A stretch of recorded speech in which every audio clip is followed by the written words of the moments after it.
An explosive fire of Italo Ferreira is something you've got to watch here at Punta Roca. This running right that had shown its best stuff today in an all-goopy foot battle with Ramzi Boukhiam taking on world number one. Italo looking for another big world title run. It feels like a runaway type season that really catapulted in the back half of the season last year with wins in Tahiti, wins at home in Brazil. What's going to test you even more, Joe, is a long period southwest swell that we're seeing in the water right now. Look at these lines and just out of position. Definitely not going to be a restart here. Italo now will take this wave. A lot of foam on the face of this one, but it does clean up down the stretch here. He's going to redirect under that crumble. And looks like he's about to emerge into some clear water. Nice first snap down the line. Carving back into the pocket again. Continues to track with that Timmy Patterson, and now we'll start searching for something on the inside track. Italo on the hunt for something big. Gets in front of the wedge, closeout section, laid in a perfect landing with that backside full row. The Italo helicopter move is effective here at Punta Roca. Just like Iago, doesn't matter where the wind's blowing. Now he's ready to really take over. Back to Italo's start. Yeah, I'm surprised he committed to the inside right here. You know, the first carve was nice, but then it took him a long while to make it out of that section. And as you can see right here, just so much froth as you were calling, Joe, into the lip. That was beautiful. A lot of down tempo right here though. Airdrop coming out of the one turn and then carves it back, and then right here gets a good rhythm going, but the wave just really doesn't do him any favors. Kind of a flatter face, that cross shore wind now, more from the side, and you can just see right here, you know it's coming. He's pumping, gets the 1 second, and this is what Strider was talking about on the inside. There's a big double up, and boy, Joe, he just goes ballistic right there at the end. Who knows how he was able to get that amount of speed right there and pull that thing off, but outside section's a bit slower. I love that he committed to this wave though, Joe. I mean, not many people would have had this patience, and we're talking about number one in the world for a reason. He's been competing like a world champion so far this year. You can just see right here, you know the double up's coming, closer to the rocks, especially with that tide now switching incoming. You gotta be thinking that double up's gonna pop up every now and then, and he got it, and he just launched it towards the shore. Perfect landing, Joe. What a moment for number one in the world, Italo, former world champ, Olympic gold medalist. Kid can do it all. And as we call him here in Latin American, Joe, Animal Italo does it once more. That's right. Check out. Oh, back foot fully comes off, Joe, and replaces it right there.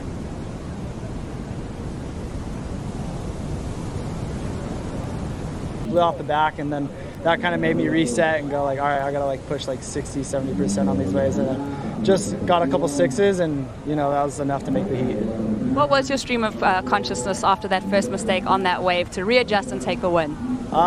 Just to be okay with that mistake and let it be like. On the next exchange, as we focus on the key factors for scoring errors. Yeah, critical nature of the section. We saw that with the amplitude, the height, and the projection. Here he goes again, Joe. Now heating up, clear for takeoff. Italo chucks that board out the back. But you can tell he's inspired to throw bigger airs in this heat against Ramzi. And something that very few people can do. Nice committed snap to slide from Italo. Rips it back down to the bottom. Belts it off the lip again. Crushing sections down the line, and Ferreira's got more. Nice flow through that section to find his pace again, as it's gone a little off speed, but he's crushing the pocket. A little bit of reverb heading towards him on the face of the wave, but he's got total control.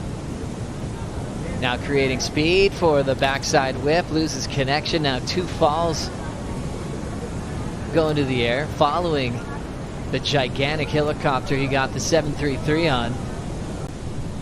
And Italo's last. Yeah, this is 617. I mean, you can just see already how much quicker he is in transition. I just love his approach when it comes to backhand surfing, Joe. First win ever at Bells. That turn was sick. A lot of speed involved. So quick and agile in the bottom turns, and of course transitioning into the lip line hits.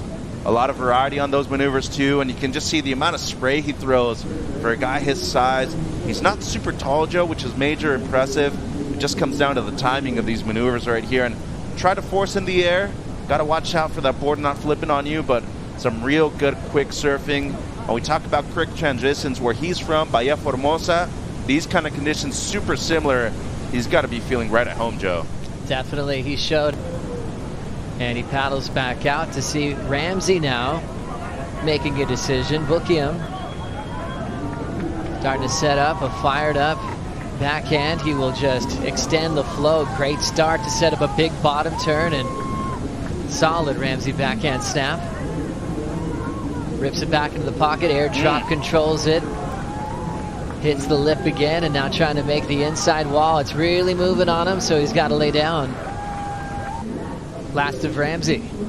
Yeah, this came in as a 5, Joe. Not bad, but as I said, took him a little while to get to that floater right there, and you can just see that delayed bottom turn is kind of his point break style over there in northern Morocco, and as of right now, it's efficient, it is very smart, but it's not cutting it when it comes to the 7.33 and already the backup that we've seen from Italo. So it's a mid-range score, some solid stuff, and it's a start, but he only has less than 15 minutes really to get going right here in this big heat for him. I mean, surfing's good. Anybody worldwide would want to surf the way he's surfing right now, especially as tight he is in the pocket, Joe. But talking about a guy who has just been on a roll and in a separate level so far throughout the year, it's been Italo. And once again, I mean, just crisp surfing on the backhand, great combination of turns. Unfortunately, as of right now, it's not going to be enough for the lead, Joe.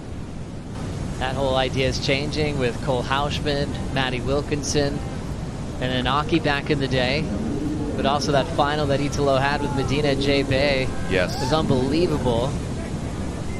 Carving now looking like he wants to ramp up again, and just like a kite flying in the sky, he will kick that one away. Italo's so good at identifying ramps, knowing where to land, and if it doesn't feel good, he just gets that board, the 7-point range, and now they're going a completely different direction. Backside, stretched out, point break here, Punta Roca, and Italo's already hammering away on wave number 5. How was that connection? Blitzes it, pushes harder under the lip line, back over the top of it on the next one, loading up for a big, solid, dynamic finishing move. Moves so quick, you really want to appreciate each and every section. All of them were really insane to watch, from big verticals, solid rail work as well. 6.93 here. Yeah, it's a good wave, Joe. A lot of quickness in these maneuvers right here, but I just like the way he goes for broke at the beginning of these waves. Beautiful combo at the beginning. Extraordinary way just to pivot in the pocket the entire time, and this wave is moving so fast, but he just matches this wave speed so well, Joe. And you just see right here, not trying to overdo anything either. Like, that is something that is not only intelligent, we're just seeing maturity on his behalf. And after a decade on the World Championship Tour, one World Championship already, you can just see that this guy has truly evolved and become a world #1 for a reason, Joe. But quick in transition, I'm a huge fan of his backhand, and selecting a wave that probably he only could have surfed the way he did, Joe. So fortifying his own style, most importantly though, truly presenting the kind of surfing that he wants to show to the 5 people upstairs. 6.93. As you can see, they have their scale set in this heat, just in case Italo goes absolutely bananas. How about this one? Big wall that Ramzi's taken advantage of. And a nice filler move to stay in the pocket. It's sloping out a bit, but he really took advantage of the first couple of points, where it was well overhead, even on Boukhiam. Frothy little inside section, but he shows that he still has flow. 6'3" at the very least, Joe, and this wave easily overhead for him. That's a beautiful wrap in the pocket. I love this second turn though. Crisp, clean, right in the pocket the entire time. The only thing I will say though, wave let him down in the back end of it, and unfortunately just never really set up the way he wanted to. Close it out well though, Joe. A lot of froth on the face right here, stuck with it, and as you can see, tight space right there to fit in that last maneuver. Good work from Boukhiam, but these first two, crisp, clean.